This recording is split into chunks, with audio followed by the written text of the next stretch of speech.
लोक बघत आहेत, बोटाला तलवार करून भारतीय जनता बोट जे आहे शाहीचा बोट, त्या बोटाला तलवार करून बटन दाबतील आणि यांचे या भ्रष्टाचारांचे गळे चराचरा कापले जातील मतदानातून. हे येणाऱ्या 4 तारखेला दिसेल. अरे सगळी तुमची नीतिमत्ता कुठे गेली?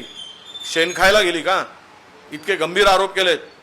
इतक्या गंभीर आरोपामध्ये ज्या लोकांवर आरोप केलेत त्यांनाच परत पक्षात घेतलात. अरे किती म्हणजे खालच्या दर्जाचं राजकारण आहे, किती घाणेरडं राजकारण आहे. आणि यापेक्षाही शब्द नाहीत की महाराष्ट्राला नासवून टाकण्याचं पाप केलेलं आहे, नासवलं आहे. आणि त्या चोरांना तुम्ही आरोप करताय, त्याच चोरांना सोबत घेताय आणि त्यांचा वाटा तुम्ही आपल्यासोबत घेऊन त्यांचा हिस्सा घेण्याचं काम चाललं आहे. कदाचित अजित पवारांना घेतानाच झालं असेल की 70,000 कोटीमधून अर्धा वाटा भाजपला मिळाला असेल, 35,000 कोटी समझोता झाला असेल. आता 35,000 कोटी भारतीय जनता पक्षाला मिळत असतील तर समझोता होणार आणि ते घेणार.